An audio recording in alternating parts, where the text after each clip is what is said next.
When Clara Benton held her 3 feverish infants in a freezing attic above a tannery in Belridge, she knew she was out of time. No food, no fire, and no one left to turn to. Her hands were cracked from washing other people's laundry, and the sound of her babies struggling to breathe tore at what was left of her strength. The town whispered behind her back, but not one soul stepped forward. And just when desperation pushed her to the unthinkable, a knock at the door changed everything. But mercy, in a place like this, always comes with a cost, and Clara was about to discover how far a mother can go when the world refuses to forgive her for surviving. In the winter of 1887, in the crumbling outskirts of the town of Merrow Creek, a woman named Clara Benton clutched her 3 infants beneath a fraying wool blanket. Snow flurries danced outside the cracked window of the attic room she rented above a tannery, and the wind cut through the boards like sharpened blades. The room was barely more than a wooden box with a cot and a leaky kettle. Clara pressed her body around her babies, Noah, Elsie, and Miles, trying to warm their feeble limbs with what little strength she had left. At just 5 months old, the triplets were already showing signs of fever. Their cheeks burned and their tiny breaths came in short, frightening bursts. Clara hadn't eaten in 2 days. She had pawned her wedding ring, then her boots, and finally her only coat just to afford the last bottle of milk. Now, all she had was a jar of stale rice and a few drops of hope. The town didn't care for women like her. Abandoned, broke, and mother to 3 infants born out of wedlock. They called her shameful behind her back, and sometimes to her face. Clara had not always been alone. Just 6 months ago, she and her partner Eli had arrived in Merrow Creek with a plan. He was a dreamer who swore the Riverlands held oil, that he'd strike fortune and build them a new life. But when Clara's belly swelled larger than expected, and the midwife's announcement of 3 heartbeats rang out, Eli vanished with their mule, and what little silver they had left. No note, no word, just a blanket of silence, and the weight of motherhood tripled overnight. The landlord, Mr. Tunney, gave her 1 month of mercy before raising his voice in his hand. "This is a boarding house, not a nursery," he'd barked, spittle flecking his gray mustache. Clara worked where she could: laundry, soup kitchens, even sweeping behind the butchers. But no one wanted a tired woman dragging 3 crying mouths behind her. Charity dried up quickly in towns like Merrow Creek. People pitied her for a week, then cursed her for being a burden. Now, her rent was 5 days overdue, and her babies were burning up with sickness she couldn't name, let alone treat. That night, Clara sat by the single window with her children in her arms and watched life go on below. Gas lamps flickered along the crooked street while warm families passed with baskets of bread and thick coats around their shoulders. She imagined what it must feel like to be one of them, a woman without shame, with money for food, and a husband who kept his promises. Clara blinked back tears and kissed each of her babies gently. She whispered to them, her voice cracking, "Mama's going to find a way." But she didn't believe herself. There was no family left to write to. Her own mother had died of fever when Clara was 15, and her father had never claimed her. She had no friends here. Only the grocer's apprentice, Ruth, had ever offered her extra crusts, slipping them into her satchel when no one was looking. But even Ruth had her limits. Clara had overheard the grocer threaten to fire her for aiding a woman of ill repute. Now even stolen charity was gone. The triplets coughed in their sleep, weak, shallow sounds that tore at Clara's heart. She stood, dizzy from hunger, and moved to the floorboard beneath the cot where she had hidden her last coin, a worn copper penny with a dent through its face. It was all she had. Not enough for milk, not enough for coal, not enough for anything except maybe ink and paper. She stared at the penny and then at the babies, then walked slowly to the broken writing desk by the door. Her fingers shook as she pulled out a torn piece of stationery and a dull pencil stub. She'd resisted this choice for weeks, but she was out of time, out of warmth, out of options. Clara began to write. "Young mother seeks honest work. Will clean, cook, or care for. Elderly. Will consider all offers. Ask for Clara, top attic, Benson Row." She stopped, stared at the words, then crossed out honest. It felt like a lie. There was no honest way left. Her pencil hovered above the page again. "We'll consider all offers." She left it vague, but she knew what it meant. So would any man who read it. The next morning, Clara pinned the note to the message board outside the tavern. Her hands were numb, and her heart beat like a war drum.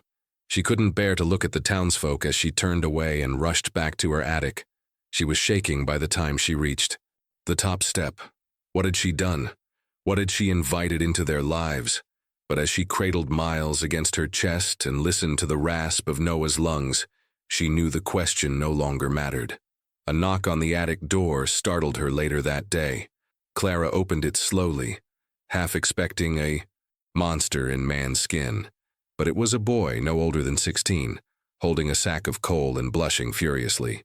"My ma saw your note," he mumbled. "She's sick. Can't pay much, but she needs help sweeping and changing her dressings." Clara blinked, stunned. Of course." She looked back at her. "Children, I'll be down as soon as I can feed the babies." The boy nodded and shuffled away, embarrassed. It wasn't what she feared. It wasn't salvation either. But it was something. A crack of light in a door she thought had closed forever. And that night, for the first time in weeks, Clara felt something strange, a flicker of hope.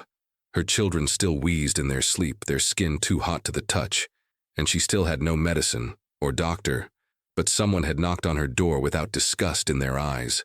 Someone had asked her for help, not offered her shame.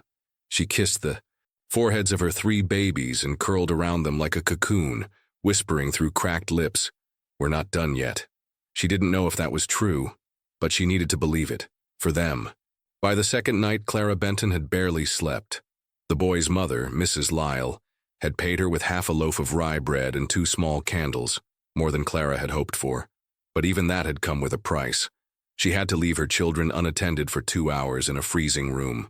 When she returned, Miles was shivering so hard his lips had turned pale blue. She wept as she held him against her breast, whispering apologies and promises she had no power to keep. That same night, Noah began to cough, a deep rasping sound that frightened her more than anything else she had heard. In the morning, her fingers red and cracked from washing linens at Mrs. Lyle's, she knocked on 5 doors offering to clean floors or fetch coal. None answered. At the 6th, the door opened slightly, only for a woman's eyes to look her over with disgust before slamming it shut. The message was clear. Clara Benton was a name people were starting to recognize, for all the wrong reasons. That evening, the tavern was louder than usual. Clara stood in the shadows across the street watching men walk past the notice board. Some ignored it. A few snickered. Then, just before dusk, a tall figure in a dark wool coat stopped. He didn't leer, he didn't laugh. He simply read, then read again. And instead of turning away, he looked up at the boarding house with something unreadable in his face. Clara's stomach twisted. She stepped back, heart pounding, and fled up the stairs to the attic. She didn't know what kind of man would knock tonight. She only knew that someone would. The minutes crawled. Then came the sound, 3 measured knocks on her wooden door. Clara inhaled sharply, wrapped her threadbare shawl around her shoulders and opened it. He was older than she expected, not frail, but not threatening. His hair, salt and pepper, peeked beneath a hat worn more by habit than fashion. His face carried the kind of stillness forged by great loss. He held no flowers, no money in his hand, only a polite nod and words that caught Clara off guard. "My name is August Rowan. I read your notice, but I believe you may be offering something you don't truly want to give." Clara's eyes widened. She stepped aside, uncertain whether to close the door or invite him in. He didn't move. "I lost my wife 3 winters ago," he said quietly. "Fever took her fast. We had no children. And since then, I've done well financially, but I go home to silence." He looked past Clara's shoulder to where the triplets lay sleeping under mismatched blankets. "And then I saw your message." Clara said nothing. Her lips trembled. She couldn't offer him what she feared he'd want, but she also couldn't send him away. August continued, "I don't want what most men would expect. I'm not here for that. I came because I know what it's like to feel useless while someone you love suffers. I had money and medicine, but I couldn't save her. Maybe this time, I can help someone else. From his coat pocket he produced a folded bundle. He set it gently on the table, a doctor's name scribbled on the front and 3 silver coins tucked inside. Clara stared at it as if it might vanish. "This is too much," she whispered. "Why would you?" "Because I can," he interrupted gently. "And because I see someone worth helping." She lowered her gaze, ashamed of how badly her heart ached to trust him. That night, Clara didn't sleep. She fed the babies with the broth she managed to make from onions and stale bread. She stared at the coins again and again, running her fingers over the worn ridges. She had heard stories of men who used kindness to open doors they had no right entering. She had also heard stories about women who turned away help out of pride and buried their children too soon. She didn't know what August Rowan truly wanted, but he had left without touching her, without pushing, without even asking her name. That was more grace than any man had shown her since Eli vanished. At dawn, she bundled the babies into their wraps and went to Dr. Falloway's door. The physician, sharp-eyed and brisk, read the note, saw the silver, and said nothing, only took her children one by one and examined them with care. "Early-stage pneumonia," he murmured. "They're lucky." Clara cried in relief as he handed her 3 small bottles of bitter syrup and a strict schedule for dosing. "Feed them what you can, keep them warm, and keep yourself from falling apart or they'll follow you." She nodded, tears running down her face, and walked the long road home feeling something she had nearly forgotten: purpose. When she reached her attic and laid the babies down, she stared at the window. A snowflake drifted past the glass. August Rowan had not come back. He hadn't asked for anything, but a single phrase he left behind echoed in her mind all day. "I came because I see someone worth helping." For the first time in a long time, Clara allowed herself to wonder, what if he meant it? 3 days passed without a word from August Rowan, and yet every time the floorboards creaked in the hallway, Clara turned her head, half expecting his quiet knock. She told herself not to hope. Men didn't do things without reason. Kindness was never free, not in Marrow Creek, and certainly not for a woman like her. But still, the coins had come with no conditions. The doctor had arrived. The medicine was working. The triplets' coughing softened into shallow breaths. Their skin no longer burned like coals against her chest. It wasn't a miracle, but it was the first time in weeks that Clara dared to believe they might live. She whispered their names as she watched them sleep, as if repeating them would protect them from vanishing. Noah, Elsie, Miles, each born to a mother too poor to afford them, and yet still here, wrapped in rags and fragile hope. On the 4th day, he came again, just after the noon bell rang from the church tower, and the snow turned slushy on the streets below. Clara heard his footsteps pause at her door, and then that same knock, firm, polite, and without demand. She opened it slowly, trying not to show the way her heart leapt in her chest. August stood there with a basket tucked under one arm, his gloves damp from the cold. "I didn't mean to impose," he said, voice low as always, "but I had more than I could eat, and I thought—" He didn't finish the sentence. Instead, he held the basket toward her.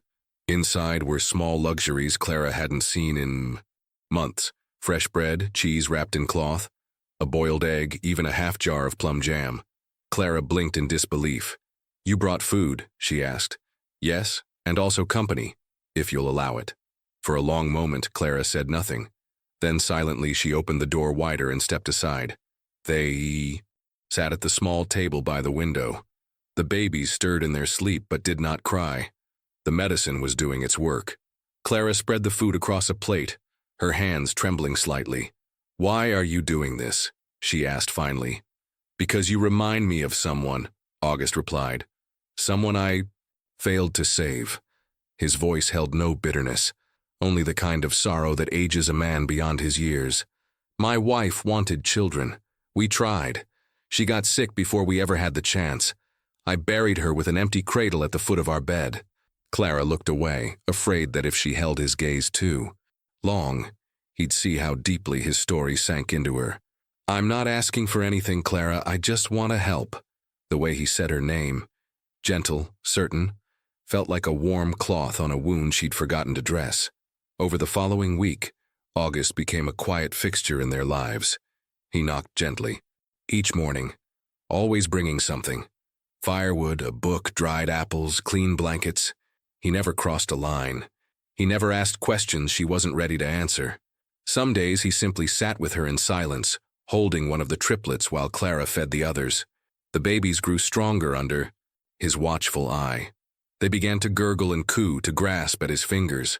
He never flinched, never recoiled from the spit-up or the cries or the smell of poverty that clung to the walls. When Miles giggled for the first time, it was in August's arms.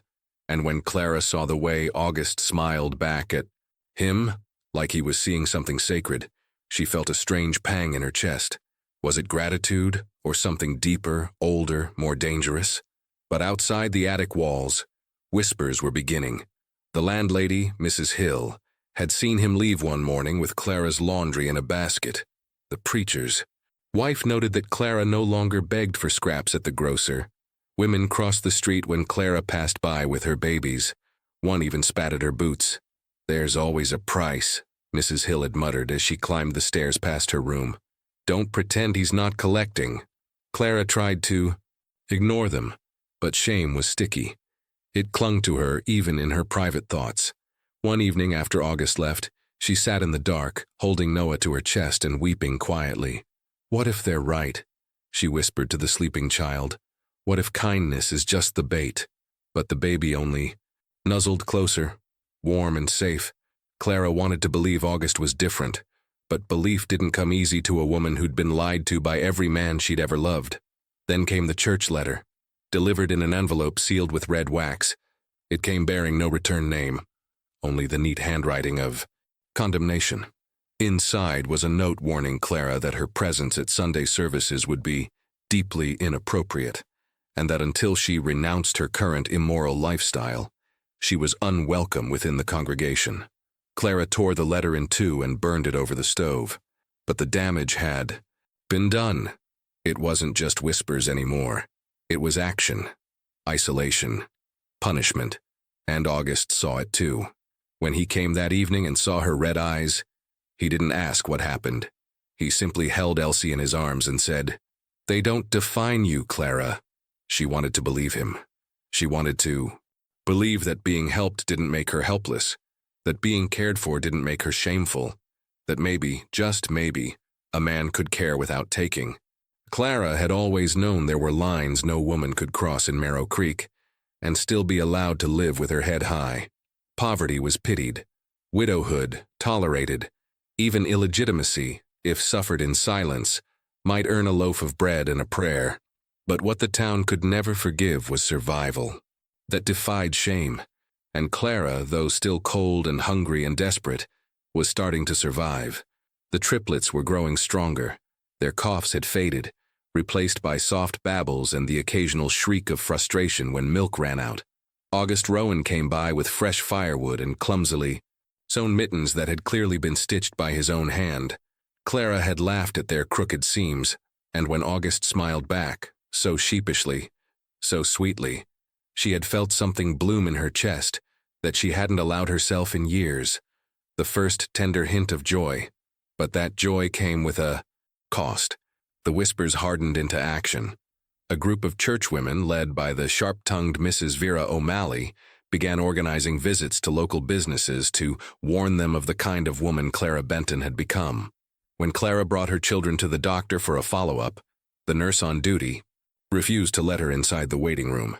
"Private patients only," she said coldly, though Clara had been there just weeks earlier. The general store stopped extending her credit. Her laundry work dried up as rumors poisoned every well she tried to drink from. And still, August came. Still, he brought warmth, food, and time. He never touched her inappropriately, never raised his voice, never asked her to explain the ugliness gathering outside her attic walls. He just remained, a presence, a man who listened, who sat beside her when the silence got heavy, who watched the babies sleep like they were the most important thing on earth. Then one morning, a knock came that Clara didn't expect. It wasn't August. It was Pastor Hargrove, stiff-backed and grim-eyed, flanked by two of the O'Malley sisters. They stood in her narrow hallway like judges on the steps of a gallows. "Miss Benton," the pastor began, not even glancing at the babies in the corner, "we come in concern for your soul, your children's future, and the moral clarity of this community." Clara folded her arms, chin raised. She had nothing left to offer them. "If this is about Mr. Rowan, you can save your breath," one of the sisters gasped. "So you admit it? That he visits you regularly?" "I admit that he brings food when no one else does. That he sits with my children when I'm too tired to hold them all at once. That he gives without taking." The women looked appalled, but it was the pastor who spoke next. "Appearances matter, Miss Benton. A woman in your situation must guard what little virtue she has left. You live alone. You're seen with a man, often. This community cannot turn a blind eye." Clara felt her hands clench at her sides. For weeks she had bowed her head, hoping the storm would pass, but it hadn't. And now here it was, standing in her hallway, cloaked in God's name and society's scorn. "Tell me," she said, voice steady, "when my children were wheezing and close to death, where were your casseroles, your charity? When I knocked on doors with frozen hands begging for work, where were your sermons of compassion?" No one answered. "I will not send away the only person who has treated us with dignity because you're uncomfortable with your own hypocrisy." With that, she shut the door in their faces. She stood there, heart pounding, bracing for it to fly open again. But it didn't. Instead, she heard their footsteps retreat, their judgment sinking into the floorboards behind them like rot. For the rest of that day, Clara didn't cry. She fed the babies. She tidied the room. And for the first time, she felt something that was not shame, not fear, just defiance. Righteous earned defiance. But consequences came fast in towns like Marrow Creek. That evening, the landlord came knocking. Mr. Tunney wasn't a religious man, but he liked keeping his rooms respectable, and the church had made sure to remind him that Clara's reputation was costing him tenants. "You have until the end of the week," he said with a shrug. "It's nothing personal, but people are talking." Clara said nothing. What was there to say? She watched him leave, then looked at her babies, now giggling on a makeshift blanket. They didn't know what eviction meant. They didn't know that. The walls around them were one bad rumor away from crumbling. When August came that night, she didn't pretend. She told him everything, about the pastor, the eviction, the threats. He didn't flinch. "Then you'll stay with me," he said, as if it were already decided. "It's not safe here, not anymore." "Not?" Clara stared at him, stunned. "You'd let a woman like me into your home?" August took a deep breath. "You're not what they say, Clara. I know who you are, and I know what you've survived." She didn't say yes that night. She needed time. Pride, even when shattered, still leaves behind stubborn pieces. But as she held her sleeping babies close and listened to the wind howl outside the windows, she realized something terrifying and beautiful at once. She was not alone anymore, and maybe, just maybe, she didn't have to fight alone either. Clara had just finished dressing Miles when the knock came, loud, rough, and nothing like August's gentle rhythm. Her heart stumbled in her chest. She had only been living at August Rowan's home for a week, but the warmth there already felt foreign in its safety. The parlor smelled like soap and cedar wood. The babies had real blankets now, matching ones even, and the silence for once was peaceful. But that knock tore it apart like a blade through fabric. August had stepped out earlier to fetch provisions. Clara, alone with the triplets, approached the door slowly. She already knew. She knew before she turned the handle, before she saw the man standing on the porch, his coat dusted with travel grime, his hair longer, face leaner. Eli Trask, the man who had vanished into the plains before her belly had shown, leaving her with 3 lives to carry alone. "Clara," he said, stepping past her as if the threshold still belonged to him. She followed him into the sitting room, holding Miles tighter against her chest. Eli's eyes swept the room, the polished floors, the framed photograph of August's late wife, the toys in the corner, and narrowed. "Didn't expect this," he said, bitterly.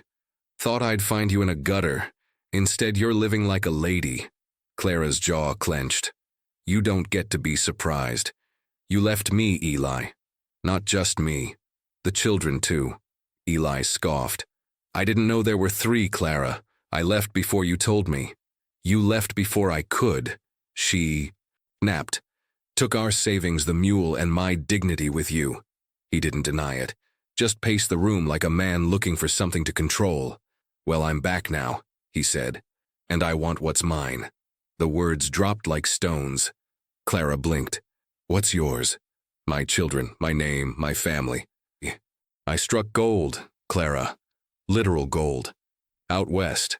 I came back to claim what's mine. Clara felt nausea rise. She stepped back toward the staircase where Noah and Elsie were napping in the bedroom above.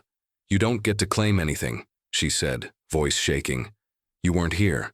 Not when they were sick. Not when they were starving. Not when I almost died trying to keep them alive. Eli's face darkened.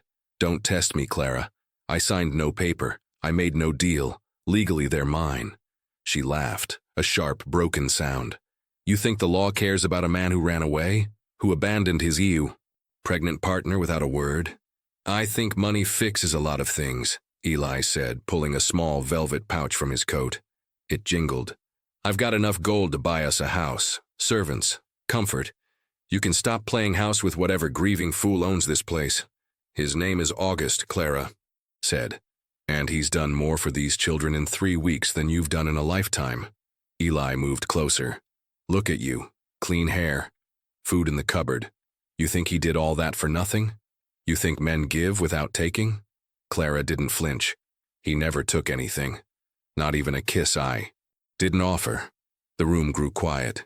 Outside, wind rustled the dry branches. Then, soft footsteps. August stood at the door, holding a bag of apples and a loaf of bread. He took in the scene instantly. Eli's posture, Clara's defensive stance, the child in her arms. Am I interrupting? He asked. Calmly. You're the man, Eli said, stepping forward. The one who replaced me. August raised an eyebrow. I didn't replace you. You left a void. I filled it, out of necessity and care. Eli stepped closer. Let's make this simple. I'll give you $1,000 to walk away. You've had your fun. Playing father. I want my family. August's face didn't change, but his voice dropped to steel. They are not a prize to be bought. Clara is not for sale. Neither are the children. The tension in the room coiled tighter. Clara, feeling the fury mount inside her, stepped between them. You want to play the hero now, Eli? After nearly a year, you think gold makes you a father? Eli's voice turned soft, manipulative. We could start over, Clara. Give the kids a real name, a proper home. A name means nothing, she said. You abandoned them. Abandoned me. I was ready to sell myself to strangers, just to keep them alive. That landed. Eli's expression twisted. Shame, anger, disbelief, all fighting for dominance. You didn't. I almost did, she said, staring him down. Until a man with no claim and no obligation chose to help us anyway. August said nothing. He didn't need to. His presence was enough. Eli looked at him, at Clara, and finally at the stairs where 2 sleepy cries were starting. They don't even know me, he said quietly. That's not their fault, Clara replied. But it's the truth. When Eli left, he didn't slam the door. He walked out like a man who had finally seen himself clearly and didn't like the view. Clara collapsed onto the chair, trembling. August knelt beside her, took Miles from her arms and held him close. Do you think he'll come back? Clara whispered. August nodded once. Yes. Men like him don't give up easily.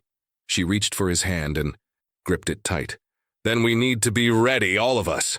Upstairs, the triplets cried in unison, and their mother rose to meet them, fiercer than ever before. The courthouse in Belridge stood like a solemn monument to decisions that changed lives. Clara had never set foot in one before. Everything inside echoed.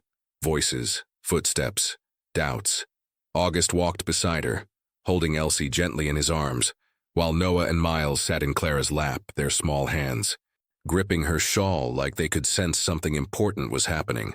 The judge, a balding man with a worn face and kind eyes, leafed through a stack of papers slowly, his reading glasses resting low on his nose.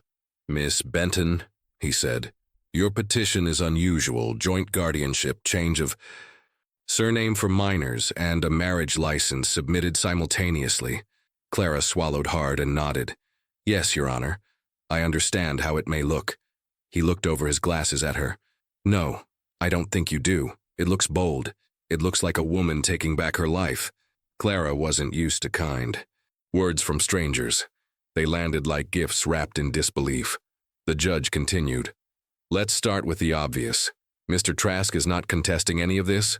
"No, sir," she replied. "He left town 3 weeks ago, signed a waiver, took his gold and walked away." She didn't mention the letter Eli had left behind, folded neatly on August's desk. In it, he had written only one sentence. "I won't win this fight, not because I'm weak, but because they already chose you." The judge nodded. "Very well, Mr. Rowan. You understand the implications of guardianship?" "I do," August replied without hesitation. "Financial, legal, moral, everything. I accept it all." The judge looked down at the triplets, now babbling quietly as they played with a wooden toy between them. "And these 3, he said, his voice softening, "you understand that this will be their name, their family, their history." Clara leaned forward. "That's why we're here, sir. They deserve a name that wasn't born out of abandonment." It had taken Clara time to let the idea of marriage settle in her bones, not as surrender, but as sovereignty. August had never rushed her. After Eli left for good, August didn't propose with a ring or a speech. He simply asked, "Would you let me be the one who stays?" And Clara had nodded. Because love, for her, was no longer about words or warmth. It was about presence, reliability, quiet sacrifice. They were wed in a simple ceremony under a wind-stripped tree in the Rowan orchard.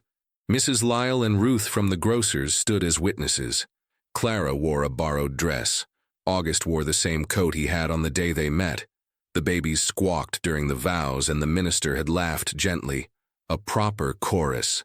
It wasn't grand, it wasn't adorned, but it was theirs, and that made it sacred. Now, in the judge's chambers, it became official. The Rowan surname would belong to the children. August would be legally recognized as their guardian and father. Clara would no longer be Miss to society, but Mrs. by choice, not by need. The judge signed the documents with a deliberate flourish, then looked at Clara. "One more thing," he said. "I don't usually say this, but I've been doing this job a long time. I've seen people claw through each other for inheritance and custody and pride. I don't see that here. I see courage. You're building something honest." Clara smiled, emotion tightening her throat. "We're just trying to give them a life better than the one they were born into." The judge leaned back. "And I believe you will." That night, as dusk settled over Belridge and their new family returned home, August made a simple dinner, root vegetable stew and a small apple tart he bought from a vendor on the walk back. They sat on the porch under a faded quilt, the triplets cradled in their arms. For once, there were no knocks at the door, no rumors in the wind, just laughter, the sound of 3 children discovering joy in the world, and 2 adults who had earned it the hard way. Clara watched August feed Elsie a spoonful of mashed squash and saw in his eyes the same softness she had feared was extinct in men. "They're going to grow up loved," she whispered. "They already are," he replied, wiping Elsie's chin with a handkerchief. It was true. Love had come not through passion or promises, but through constancy, through showing up again and again, even when the world turned its back. Before bedtime, Clara tucked the children into their cribs, 3 handmade ones that August had built by hand in the barn behind the house. She traced each of their foreheads with her thumb, whispering, "You're safe now. You're home." When she returned to the living room, August was there, a cup of tea waiting for her. "To tomorrow," he said, raising his mug. "To always," she replied, and they clinked ceramic in the glow of the hearth. Outside, the wind, that once howled, now sighed against the windows like it, too, had found peace. The house held warmth. The names were signed. The bonds sealed. Clara Benton had once stood in a freezing attic with death pressing in on all sides. But now she stood tall in a house of her own, surrounded by life. And for the first time, everything she had sacrificed didn't feel like loss. It felt like arrival. If this story moved you, don't forget to subscribe to Souls of the Old West. We pour our hearts into sharing these powerful journeys of love, loss, and redemption. Leave a comment telling us what touched you most, and share this video with someone who would cherish a story like this. Until next, may your path always lead to hope.